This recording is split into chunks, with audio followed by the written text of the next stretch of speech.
friends মই community টেবত এটা পোষ্ট দিছিলোঁ য'ত কোৱা হৈছিল মই বিভিন্ন টাইপৰ আপোনাৰ এডমিশ্যনৰ ভিডিঅ'টো দি আছোঁ আৰু আপোনালোকে যদি ভাবে কোনোবা কলেজৰ যদি ইনফৰমেশ্যন লাগে আপোনালোকে মোক জনাব পাৰে তাৰমানে কলেজ এডমিশ্যনৰ এইকাৰণে দিব বিচাৰিছোঁ কাৰণ এতিয়া যিহেতু অনলাইনে হৈ আছে বহুতে গম নাপায় তে মই ভাবোঁ আপোনালোকে যদি কলেজখনৰ নাম লগত কি ঠাইৰ হয় সেইটো যদি জনাই দিয়ে তেতিয়া যদি মই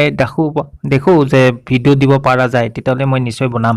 তে আপোনালোকে প্লিজ কমিউনিটি টেবত কমেণ্ট কৰিব কোনখন কলেজ লাগে লগত ঠাইখনৰ নাম তে আহো আজি আমাৰ যেটো ভিডিঅ'টো লৈ friends welcome to my channel আমাৰ অংঘৰ আৰু আপোনালোকে তো গম পায় ইউজিচি ফালৰ পৰা এটা গাইডলাইন আহিছিলে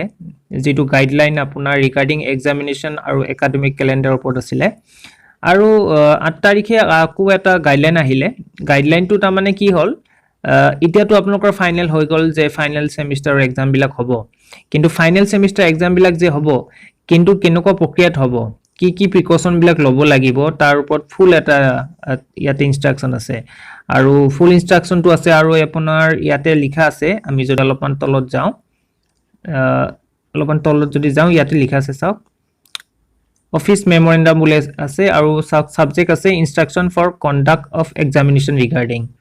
আৰু এটা বহুতখিনি কথা লিখা আছে যেনেকৈ আপোনালোকে গম পায় এক নম্বৰ পইণ্টত আপোনালোকৰ কম্পালসৰি হল এতিয়া GCO2 ফাইনেল এক্সামিনেশ্যন হ'ব সেইখিনি আপোনালোকে গম পায় আৰু বাই দা এন 30 সেপ্টেম্বৰ ভিতৰত আপোনালোকৰ এক্সামিনেশ্যন বিলাক পাতিবলৈ কাৰণে কৈছে আৰু ইয়াতে একচুয়ালি ইয়াতে চাওক 3 নম্বৰ পইণ্টটো আপোনালোকে চাওক taking into consideration the academic interest of a large number of student MHA তাৰ মানে আপোনাৰ Ministry of Affairs has agreed to request of MHRD তাৰমানে আপোনাৰ Ministry of Human Resource Development and granted exemption for the opening of education institution for the purpose of holding examination evaluation work for final term examination of the universities and institutions তাৰমানে actually আপোনাৰ institutions বিলাক খোলাৰ কথাটো একানে কৈছে কাৰণ এতিয়াটো ধৰক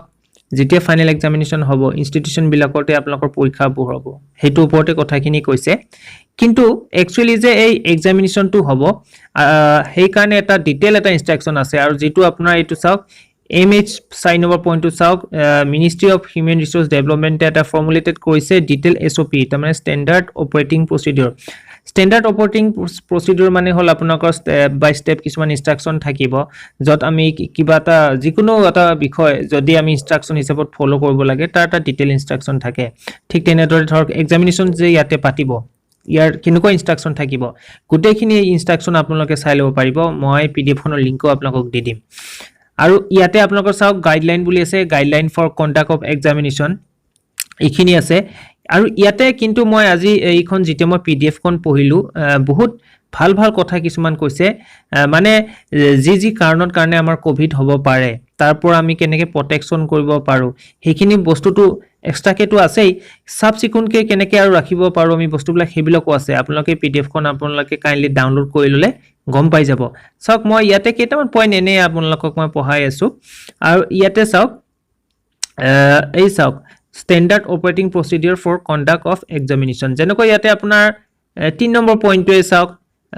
entire examination center floors and walls doors gates should be sprayed with disinfectants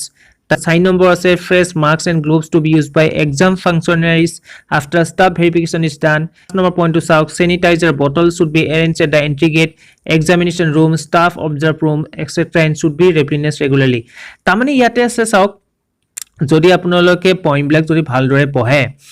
তা মানে ইয়াতে এনেকৈ কৰি কিছুমান ইনস্ট্ৰাকচন লিখা আছে যাতে কোনো পধ্যেই যাতে কোভিডৰ কাৰণে যাতে ষ্টুডেন্ট এটাৰ প্ৰবলেমত যাতে নপৰে আৰু আপোনালোকে তো গম পায় কোভিডৰ যেটো প্ৰবলেম আমি সাবসিকুৱেন্ট কৰি ৰাখিব লাগে হেতুটো আমি গম পাওঁ নৰমালি আমি হ্যান্ড ওয়াশিং কৰিব লাগে মাস্ক পিন্ধিব লাগে গ্লোভস পিন্ধিব লাগে এইবিলাকটো আমি সকলোৱে জানো এনেকুৱা কৰি ইনস্ট্ৰাকচনখন এই PDF খনত আপোনালোকে দেখা পাব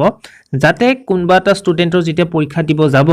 পৰীক্ষা দিয়াৰ পিছত যাতে এনেকুৱা এটা প্ৰবলেম নহয় যেটো কাৰণে যাতে হেই ইউনিভাৰ্সিটি হওক বা ইনষ্টিটিউচনখনে হওক যাতে কোনো এটা প্ৰবলেমত ফেস নকৰে চাওক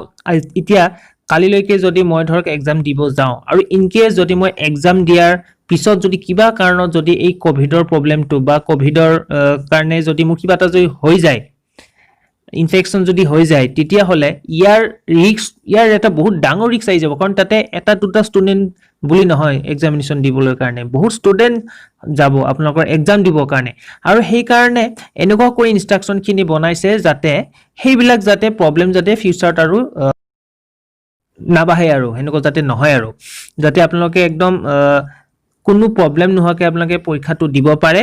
একো টেনচন কৰিব নালাগে সেই হিচাপত ইনষ্ট্ৰাকচন বিলাক বনাইছে মই ভালকে সব চাইছো আৰু ইয়াতে আৰু কিছুমান এনেকুৱা বস্তু কৈছে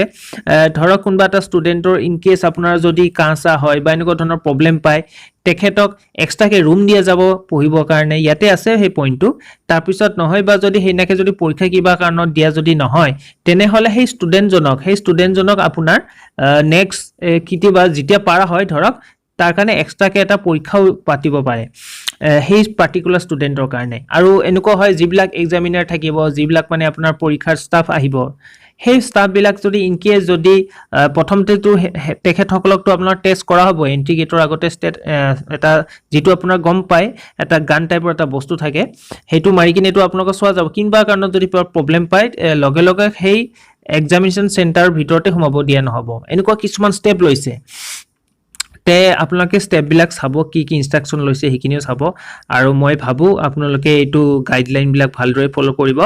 আৰু এটা কথা আপোনালোকক কৈ দিও যদি আপুনি চাও 15 নম্বৰ পইণ্ট এটো আপোনালোকে কিন্তু মাস কৰিব যদি তেলে কৰা নাই ডাউনলোডিং অফ আৰোগ্য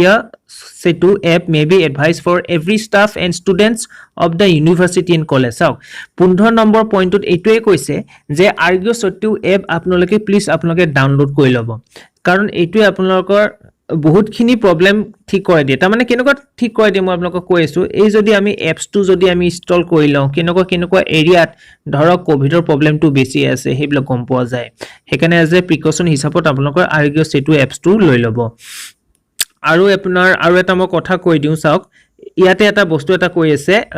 যেটো এই 23 নম্বৰ পইণ্টটো চাইছে student having symptoms of fever সেই কথাটো মই আগতে মই এবাৰ কৈছোৱেই আৰু ইয়াতে সিটিং এৰেঞ্জমেন্টটো আছে মই আপোনালোকক তলত দেখাই দিম সেই সিটিং এৰেঞ্জমেন্ট কেনেকুৱা দিয়া হ'ব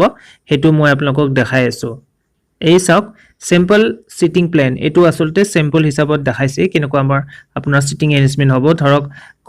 কলম 1 কলম 2 কলম 3 এই হিচাপত ক্যান্ডিডেটস ৰোল নম্বৰ 1 2 3 এই হিচাপত এনেকুৱা দি আছে ক্যান্ডিডেটস ৰোল নম্বৰ 4 5 টা এনে সিম্পল এটা আপোনালোকক দিছে কাৰণ আমি এটো জানিব লাগে যে এই কোভিডৰ কাৰণে আমাৰ এটা যেটো সোশ্যাল ডিস্টেন্সিং হেতু এটা মাস লাগিব হেকাৰণে এৰেঞ্জমেন্ট বিলাক সিট এৰেঞ্জমেন্ট বিলাক হিচাপত কৰা যাব তে মই ভাবো এই ভিডিওটো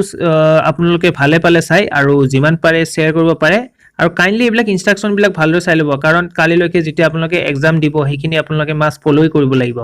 আৰু তে মই ভাবো আজি এইখিনি কৈ মই ভিডিওটো এৰিছো আৰু फ्रेंड्स লাইক কৰিব কমেন্ট কৰিব আৰু যিমান পাৰে ভিডিওটো শেয়াৰ কৰিব তে till then thank you take care bye by